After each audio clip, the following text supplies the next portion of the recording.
So my office building is being torn down. Well, it's not my office building. It's the building that I office out of. And I've been officing out of this building for about 15-ish months, not quite a year and a half. And I've only got 3 days left in the office, and I'm sitting here in the midst of packing and feeling sorry for myself and all the things. And I thought, why not share all about what I'm experiencing with you and couch it in the parallel of organizational change? So this episode isn't necessarily so much about moving offices. It's about why smart, capable people struggle so much with change at work. So I'll be using my own office relocation as a case study, and I'm going to explore how loss of control fuels resistance, why grief shows up in organizational change, sometimes disguised as pushback, and how our identities get disrupted in the midst of organizational change. I'll also pull in a few examples from earlier in my career to make it more relatable for those of you who are not entrepreneurs, which is probably most of you. So here we go. Let's buckle up and get started because this stuff is happening. I mean, here in my studio, what you see, if you're watching on YouTube, has not been altered with yet. I haven't packed anything up from what's behind me. Some of the other parts of the studio have been packed up. And in the other room over there where my office is, oh my gosh, it is a disaster of partially packed boxes, piles of decor that need, special wrapping before they go into boxes. And it is just a state of disrepair and dishevelment. And of course, in the midst of all of this, I'm trying to get work done, the podcast, as well as client work. I have an all-day client engagement tomorrow, so I'll be out of the office all day delivering a program on site for a client. So there's just a lot of moving pieces going right now. And I just kind of wanted to sit down on my office sofa one last time and have a good cry about it. But I thought instead of doing that, let's make these parallels between what I'm going through right now and how organizational change hits many people and see if we can't learn something in the process. So let's start with loss of control. Now, when I signed my lease 15 months ago, I signed a 3-year lease. I was planning on being in this location for a full 3 years. And I got to tell you, if you haven't heard me talk about my office in past episodes, I love my office. I love my office so much. I've got this studio space, which is set up perfectly for the podcast, as well as for when I'm delivering remote keynotes or trainings for some of my clients. So this space works so great from that. It's a little tiny room all onto its own with no windows to the outside. So I can perfectly control the lighting. And I won't say it's soundproof, but the neighbors on either sides of me have been very quiet. And it's just been wonderful to have this studio space. Then in the next room is a big office space. I've got a ginormous desk, a couch, a coffee table, a work table with a couple of chairs, plenty of empty wall space for brainstorming ideas on the giant Post-it note pieces of paper. And it's got its own bathroom with a sink, mirror, toilet, and plenty of spaces for me to do a quick wardrobe change if I need to freshen up before I hop on let's say a virtual keynote or something like that. It's got a little kitchenette, and by kitchenette, it's got a mini fridge, a water cooler that I brought in, and a microwave. So, but all the things that I need to sustain a day here, and then a nice little hallway, and it's spacious and it's lovely. And I hate that the building is being torn down. So loss of control, I have no control over that. So even when I thought a 3-year lease, which felt like kind of a long time, when that got pulled out from under me, oh man, it hurt. It absolutely felt like loss of control. So I did not choose for the building to be torn down. And even if the space that I end up at, which we're not quite sure what that's going to be yet, even if that space ends up being better, this loss of agency, like I didn't have any control over it, is really hitting first and hitting hard. All right, so your organizational change parallel. Well, most change initiatives fail to account for how deeply people react to who decided what was going to happen versus what was actually decided. And this ties back and is so illustrative of some research on autonomy and self-determination, which consistently shows that perceived control, Okay, did you hear what I said there? Perceived control matters just as much as outcomes. So when we feel like we have agency, when we feel like we have some control in the situation, it just makes it so much easier to handle and manage. And I don't have any control over this situation. In fact, I found out 6 months ago that my lease was going to be ending early. They did give me a 6-month termination notice. And then I requested being let out of my lease earlier than 6 months because who wants to move in the middle of winter in Minnesota? Nobody. So I thought if I could move in the fall, that would be better. They weren't going to let me out of my lease. So, and again, if you know me, this will land. I am staying here until probably the last hour of my lease before I hand over my keys. It's kind of odd. Almost everybody in the building has already moved out. So I'm in this large office building by myself. But I get some satisfaction out of that, actually. All right. I also was thinking of an earlier career parallel. When I worked at Thomson Reuters, I ran a global UX team, and we worked on products and projects literally all over the globe. And I had built an amazing team, absolutely an amazing team. Well, an initiative was underway for my UX team and the UX team on the flagship product. And if you don't know what I mean by UX, it's user experience. So we were a team of people who designed products to make them better and easier for customers to use, less errors and less service calls and the like.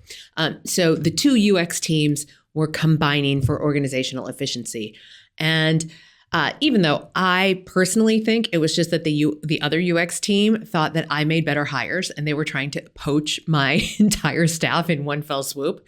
But again, it was a moment of loss of control where it wasn't my decision that was being made, and it was happening to me and to the people that I had so thoughtfully hired and brought into the organization. So it hit me on a couple of different levels. The change that as it was impacting me and the loss of control that I had, as well as the change that was impacting my staff. Now, all of this is to say, or for us to kind of take a step back and reflect on, people don't resist change. They resist being changed. They resist when, and that resistance shows up when we don't have any agency or control over the situation. So leaders often over-index on explaining the rationale, and they under-invest in restoring a sense of agency and a sense of maybe, yes, acknowledgement, yes, we did not choose this, but inside of this change, where do we have agency? How can we make choices? What can we choose to do differently or better?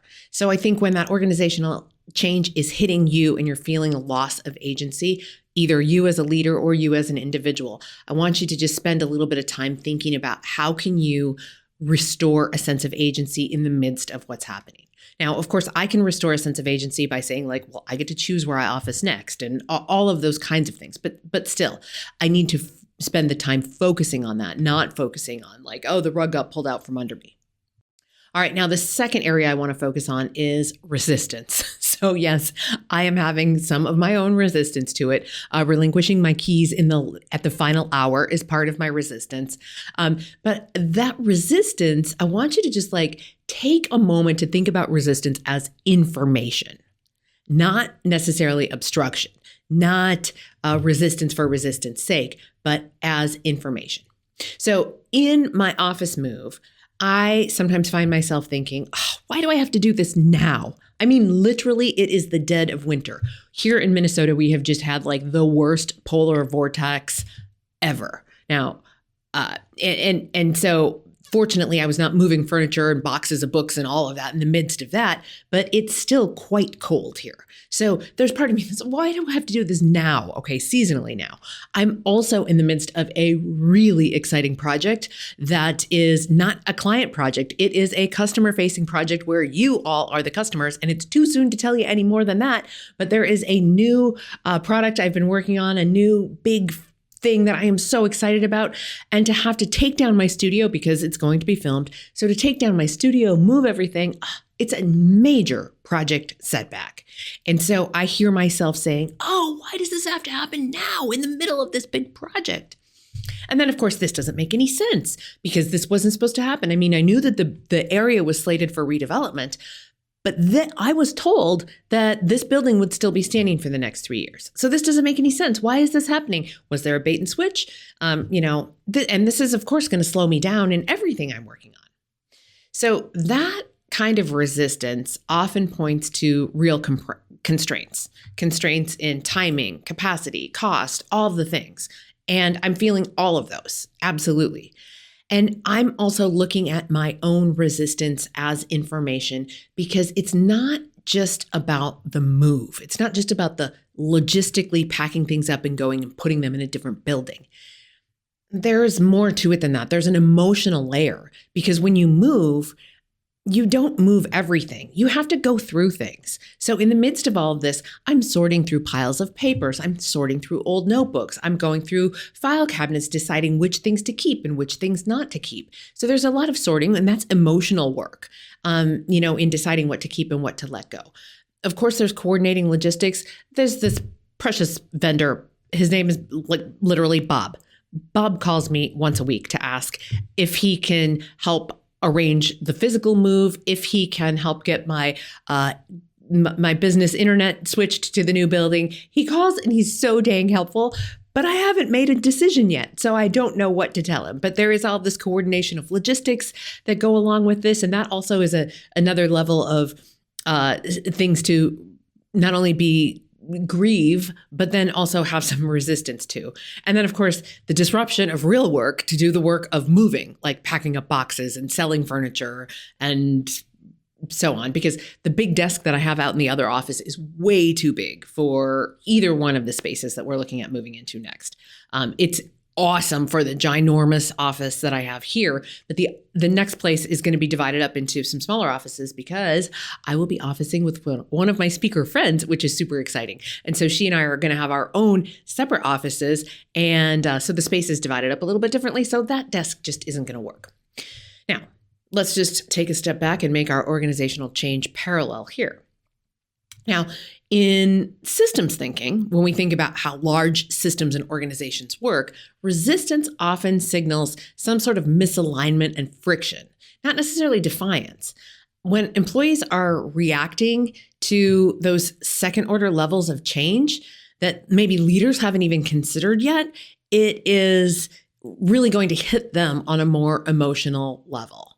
And again, when the closer you are to the actual change and handling the logistics, the harder it hits. Now, I also have a career parallel from just my regular work, not necessarily the moving part of the work. I have a project that just got completed recently for one of my clients, and it was a customized training, the kind of thing that I do very regularly, and I'm usually really excited about. But on this particular project, I kept procrastinating. Now, there are things I procrastinate about, but client work is not one of them.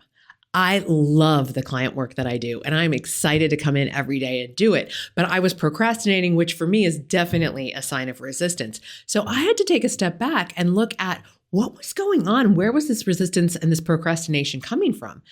And what I realized is that this particular project, while it did fall in my wheelhouse, it was not the truest alignment to where I could do the most good for that organization. And so I think I was feeling a certain sense of resistance about that, thinking to myself, this is not me being called to my highest and best use in this case. Now, the project happened. And once I actually identified that, I was able to break through that resistance and the procrastination that I was doing and get the dang thing done and deliver it. And it went very, very well. But it also gives me pause and gives me some additional questions for me to reflect on when I'm accepting client work, just to make sure it truly is in alignment. So what I want to leave you with this about resistance is this. Resistance is feedback, and ignoring it is like throwing away test results because you didn't like what the test results said. I mean, that is not being grounded in reality. So resistance is feedback. We need to take a look at that feedback and see what it's teaching us for right now and what lessons we might carry forward. And I am absolutely doing that in this move as well, because I've had some resistance to wanting to move, which is why I only have 3 days left in this space, and I have 2 very solid, viable options, but I do not have a signed lease for what comes next. I can also office from home, but again, if you know me, well, in fact, hold on, let me tie that one into the next piece here, because the next piece I wanted to talk about is really identity disruption. So when I moved from a home office to an office in an office building, that changed my professional identity. An entrepreneur, a bootstrapping entrepreneur working from home is one thing, but moving into an office, well, that raises the stakes because now you're paying for a lease, you've got a bunch of other overhead costs, and it feels also a little bit more legitimate. Like I'm not just doing this out of my basement or my garage. This is real. I have an office. I have an address. My clients, my executive coaching clients can come and have sessions here, and some of them have. So we've got like lots of different ways in which having the office space changes my professional identity. So there's just so much that goes into it. Again, legitimacy, status, professional identity, it all gets wrapped up into this. Now, as we think about the organizational change parallel, well, reorgs, title changes, who you report to shifts, all of that messes with people's identity. And research on role identity shows that when roles change faster than people can integrate them, their anxiety spikes. Now, one of the possible places that I might move to come 3 or 4 days from now is home. I might end up moving back home to office from home for a while. It won't be forever if I do, because I just love having an office outside of my house that much. But that will mess with my identity too, especially going from that status of, officing out of my home basement to officing out of an office building to then officing back in my home basement office again. So that can really mess with my identity. And I fully anticipate that it will if I end up officing from home for a short period before finding or landing my next actual space. Now, I also have another career parallel of this from much, much earlier in my career. Now, if you've listened to episode 1 of this podcast where I recount my career story, one of the things that happens very early in my career story is that I got promoted. I was working for a tech startup and I got promoted to manage my department at a very young age. And so even when it's a good change, that identity disruption can cause anxiety, it can cause fear, trepidation, imposter syndrome, all kinds of things can happen to your identity when you get promoted at an early age, or even if it's not at an early age, when you get promoted or have a big career change, even if it's positive, it still messes with your head and messes with your identity. So change just doesn't ask people to do new things. It asks them to become somebody else, and sometimes before they're fully ready. So that's where I am right now at this stage of the journey. I am grappling with the loss of control. I am grappling with my identity disruption, and I am certainly grappling with my own resistance and the grief that is showing up inside of all of this, because again, I do love this space so much, and I'm going to be so sad to leave it. Oh, so there we are. Now, again, right on the outside of that wall out there, I'm in the middle of boxes and decisions and sorting through files and papers and all kinds of things, letting go. So if you believe in good juju, positive vibes, or just sending kind thoughts from afar, I will gladly take them. And maybe more importantly, I hope this episode helps you be a little bit more patient with yourself and with those around you who might be struggling with change at work right now. All right, my friends. Take good care. Catch you next week.